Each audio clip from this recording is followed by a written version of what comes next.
नमस्कार दोस्तों, स्वामी जी ग्लोबल में आपका स्वागत है, जहां हम आपके लिए डिफेंस, फॉरेन पॉलिसी और फाइनेंस से जुड़ी हुई जानकारियां लेकर आते हैं। तो दोस्तों, चीन से एक बहुत ही बड़ी हैरान परेशान करने वाली खबर निकल कर आ रही है और इसके बारे में जो आंकड़े आए हैं ना, वो खुद चीनी यानी कि जिनपिंग की सरकार ने पेश किए हैं। इसीलिए दुनिया बहुत ही डरी हुई है, क्योंकि चीनी सरकार यूँ तो कहे कि जिनपिंग की सरकार अपने नुकसान को हमेशा कम करके बताती है, लेकिन अगर हम चीनी सरकार के आंकड़ों पर विश्वास करें और उन्हें मान लें, फिर भी ये आंकड़े हमें इतने डराने वाले हैं कि इससे सबसे ज्यादा नुकसान तो होगा चीन को, लेकिन आप जानकर हैरान हो जाएंगे क्योंकि चीन के बाद सबसे ज्यादा नुकसान होगा अमेरिका को। अब आप कहेंगे कि अमेरिका को चीन से क्या लेना देना है, ये कैसे होगा? तो ये मैं आपको आगे बताऊंगा, लेकिन सबसे ज्यादा फायदा होगा डेवलपिंग कंट्रीज को, यानी कि डेवलपिंग नेशंस को। और वो हैं भारत, इंडोनेशिया और वियतनाम। इसके अलावा कुछ और छोटे मोटे देश भी हैं। भारत की सरकार, भारत की अर्थव्यवस्था और भारत के लोगों को सबसे ज्यादा फायदा होगा, लेकिन भारत में एक सर्टेन सेक्शन ऐसा भी है जिसे इस खबर से नुकसान होगा। वो भी आगे आपको बताऊंगा, लेकिन पहले जान लेते हैं कि आखिर खबर है क्या। तो दोस्तों, खबर निकल कर आई है कि चीन का जो रियल एस्टेट मार्केट है, चीन की जो बड़ी बड़ी कंपनियां हैं, जो बड़ी बड़ी बिल्डिंग, बड़े बड़े फ्लैट बनाती हैं, बड़े बड़े मॉल तैयार करती हैं, घर बनाती हैं, उनकी जो खरीद फरोख्त होती है, इसे ही रियल एस्टेट कहते हैं।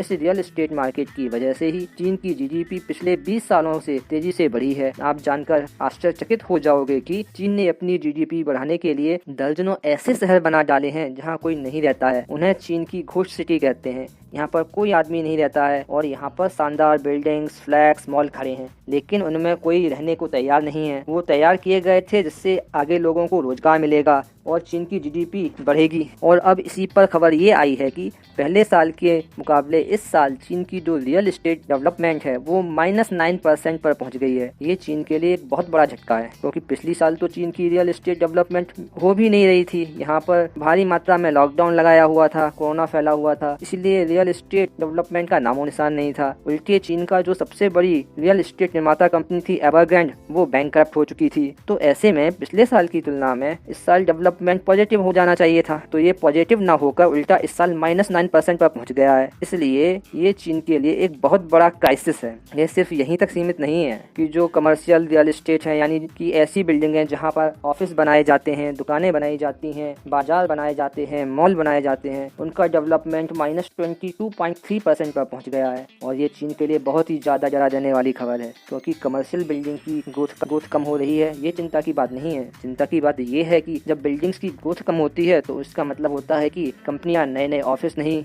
ले रही हैं, नई नई बिल्डिंग्स नहीं कर ले रही हैं, मतलब वो बिजनेस को एक्सपेंड नहीं कर पा रही हैं, मॉल्स में नए नए शोरूम्स नहीं लगा रही हैं। ये चिंता की बात है। इसका मतलब चीन का पूरा मार्केट क्रैश कर रहा है। इतना ही नहीं, अभी तो आगे और भी है। इनका जो कमर्शियल बिल्डिंग का रेवेन्यू है ना, वो -26% से भी ज्यादा गिर चुका है। मतलब कि जो कमर्शियल बिल्डिंग से रेवेन्यू आता था वो भी नेगेटिव हो रहा है, यानी कि दुकानें बंद पड़ रही हैं, कंपनियां अपने ऑफिस बंद कर रही हैं, कंपनियां चीन छोड़कर भारत, वियतनाम, इंडोनेशिया जैसे देशों की तरफ अपना रुख कर रही हैं। चीन के बाजार खाली हो रहे हैं, यानी कि चारों तरफ से चीन के लिए ये निराशाजनक खबर है। इससे चीन को तो नुकसान हो ही रहा है, पर इससे उनको भी नुकसान हो रहा है जिन्होंने चीन की रियल एस्टेट कंपनियों में इन्वेस्ट किया है। चीन की कंपनियों में सबसे ज्यादा इन्वेस्ट अमेरिका ने किया हुआ है, इसीलिए चीन की रियल एस्टेट कंपनी को नुकसान के साथ साथ अमेरिकी कंपनियों का भी बहुत नुकसान हो रहा है। इसीलिए ये अमेरिका को भी डरा देने वाली खबर है। इसी कारण अमेरिका का मार्केट भी क्रैश कर रहा है, क्योंकि अमेरिका के बड़े बड़े बिजनेसमैनों ने, लाखों निवेशकों ने, बड़े बड़े हेज फंड भारी मात्रा में चीन के इन्हीं रियल एस्टेट में निवेश कर रखा हुआ था, और इस वजह से उनका पैसा या तो बुरी तरह से डूब गया है या फंस चुका है। और यहाँ तक कि ये भी बताया जा रहा है कि इससे अमेरिकी अर्थव्यवस्था को भी अच्छा खासा का लगेगा। लेकिन अब मैं आपको बताता हूँ कि इस खबर के अच्छे हिस्से के बारे में। अब खबर ये आ रही है कि बहुत सारे जो निवेशक है ना, जिन्होंने चीन के रियल एस्टेट में इन्वेस्ट किया था, अब वो अपना फंसा हुआ पैसा, यानी जो बचा खुचा है, उसको निकाल कर डेवलपिंग नेशंस के मार्केट के में लगा रहे हैं। स्पेशली अमेरिका के वो फंड्स जो अरबों रुपए के असेट्स मैनेज करते हैं, उन्होंने ये कहा है कि इस बार हम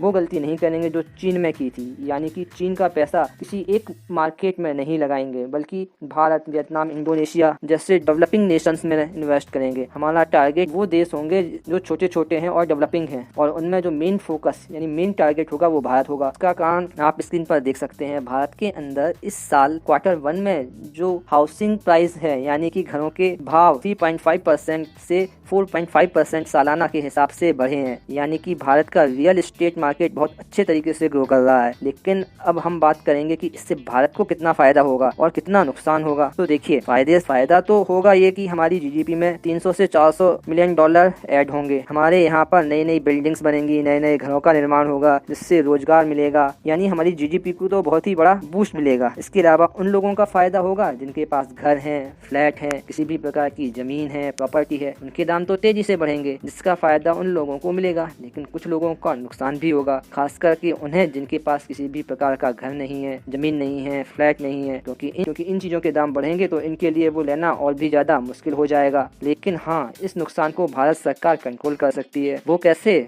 तो दरअसल भारत सरकार पॉलिसी या कोई स्कीम ला सकती है जिसके तहत जो लोग पहली बार घर या प्रॉपर्टी खरीद रहे हैं उन्हें किसी प्रकार की सब्सिडी दी जाए, छूट दी जाए, टैक्सेस में छूट दी जाए, जिससे कि वो लोग पहली बार घर खरीद सकें और जो हमारा प्रॉपर्टी मार्केट है वो भी तेजी के साथ बूस्ट कर सके। इस मामले में आपकी क्या राय है, हमें कमेंट सेक्शन में जरूर बताएं। धन्यवाद। जय हिंद।